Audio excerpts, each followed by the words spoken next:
Good evening, ladies and gentlemen. Once again, here to talk about the final exam and what it will consist of. So it just won't take very long. Just the structure of the final exam. It is 40 questions, multiple choice, and it does include one additional question. So actually 41 questions. And an additional question, which comes at the end, is the extra credit question that generally has nothing to do with criminal justice or criminal procedure. It's just a fun question.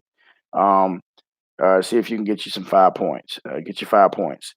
But what I will say, each of course is worth 40 points or 40% of your grade. So each question is 1 point towards your grade. So think of getting questions right gives you a point that goes towards your possible 100 points at the end. So that's how it works.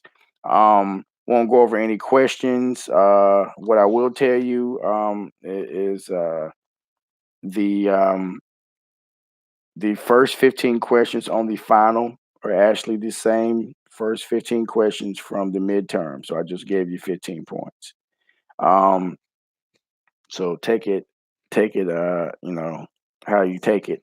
So I may even, of course, you took the midterm online, so I may even uh, attach the first 15 questions in an announcement. Of course, that announcement won't be able to be shared or it'll be timed out, so you can only see it for a certain amount of time.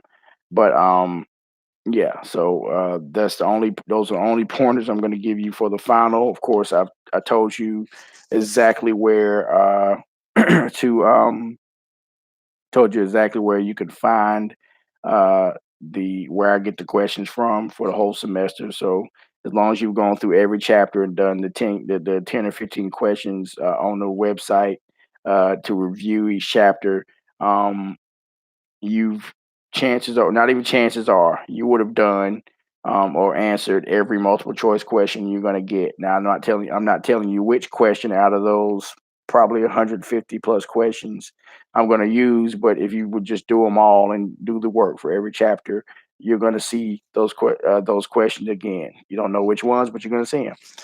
So I'll just to really help you review, I'll give you once again the website for the book. So, of course, the website I used was from the first edition.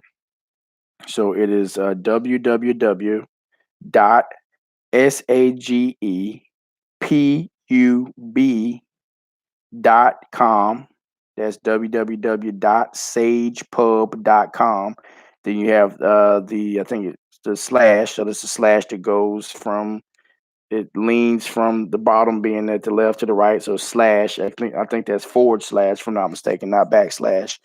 Um, Lipman CP, and that's Lippman CP, and that stands for Lipman Criminal Procedure. So to say it in full, www.sagepub.com /Lippman CP. Go to that website. Of course, you'll click on the student portal. Once you click on the student portal, it'll take you to different resources. You can go review each chapter, get a brief outline for every chapter that'll help you study, prepare, and then for every chapter, you can also do review questions for every chapter. And if you do those questions, I promise you, those you would have, if for every chapter you would have done every question. So that's all you have to do. So I've already given you the first 15 questions. I don't mind giving you that because you've already had the questions, and that's actually what makes it cumulative. So chapters 1 through 8 are essentially covered. Let me make sure. 1 through, let me make sure. Yeah, chapters 1 through 8 are essentially covered in the first 15 questions. So really, after that first 15 questions, the remaining 25 questions deal with chapters 9 through the end of the book. So what you need to know from the first that what so that officially makes the exam cumulative. So because you have questions from every chapter. So every chapter in the book has a question from it.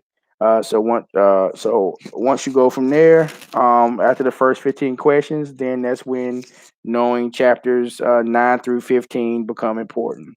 So that's just a tidbit, some a brief exam review. Like I said, it's all multiple choice questions. You choose one answer. You know how multiple choice questions go, and hopefully you get the best grade you can.